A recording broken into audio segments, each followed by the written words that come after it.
فَقُلْتُ اسْتَغْفِرُوا رَبَّكُمْ إِنَّهُ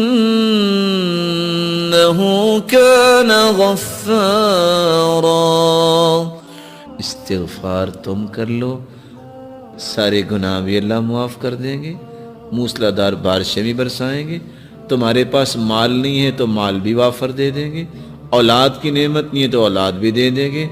تم سارے پھل تو کبھی کھائے نہیں تم نے زندگی میں، تم استغفار کرو اللہ تمہیں باغات کا ہی مالک بنا دے گا،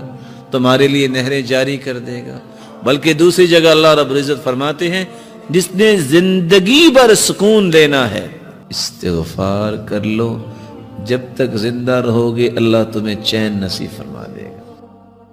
امام احمد بن حنبل رحمۃ اللہ علیہ گھر سے نکلے، مسجد پہنچے، کہتے ہیں کہ لیٹ ہو گیا ہوں، مسجد والے سے کہا مجھے کچھ آرام کا موقع دے دیجیے، کہا نہیں نہیں ہمارا نظام ہے یہاں نہیں کچھ ہو سکتا، کہا چلو مجھے کچھ یہاں انتظار کا موقع دے دو۔ ابھی یہ بات ہو رہی تھی تو ایک نان بھائی گزرا جس کا کام تھا نان بنانا، اس نے کہا اس کو میرا مہمان بننے دو، آپ کیوں اس کو کچھ کہہ رہے ہو؟ گھر لے گیا، چارپائی پہ لٹایا اور خود آٹا لیا اور کیا کرتا ہے استغفر اللہ استغفر اللہ، آٹا گوندھ رہا ہے اور ساتھ استغفر اللہ کہہ رہا ہے، اور امام احمد بن حنبل دیکھ رہے ہیں، پوچھتے ہیں آپ کو استغفار نے کچھ فائدہ بھی دیا؟ کہتے ہیں جناب فقیر آدمی تھا، جب سے استغفار کیا مال سنبھالا نہیں جا رہا،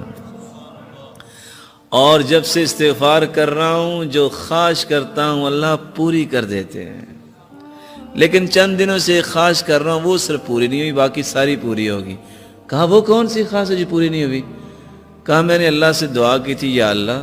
وہ سنا ہے امام احمد بن حنبل ایک ہیں بڑے نیک انسان ہیں، یا اللہ میری بھی ملاقات کروا دے ان سے۔ کہا وہ تو میں ہی ہوں، وَقَدْ جُرِرْتُ إِلَيْكَ جَرًّا، آج میں گھر سے نکلا جیسے فرشتہ شاید تیرے ساتھ ملاقات ہی کروانے کے لیے مجھے لے کے آیا ہے۔ جو کثرت سے استغفار کرتا ہے اللہ تعالیٰ اس کی تنگی کو آسانی بنا دیتے ہیں، اللہ تعالیٰ اس کی مصیبت کو خوشی بنا دیتے ہیں، اور وہاں سے رزق عطا کرتے ہیں جہاں سے اس کو کبھی گمان نہیں ہوا۔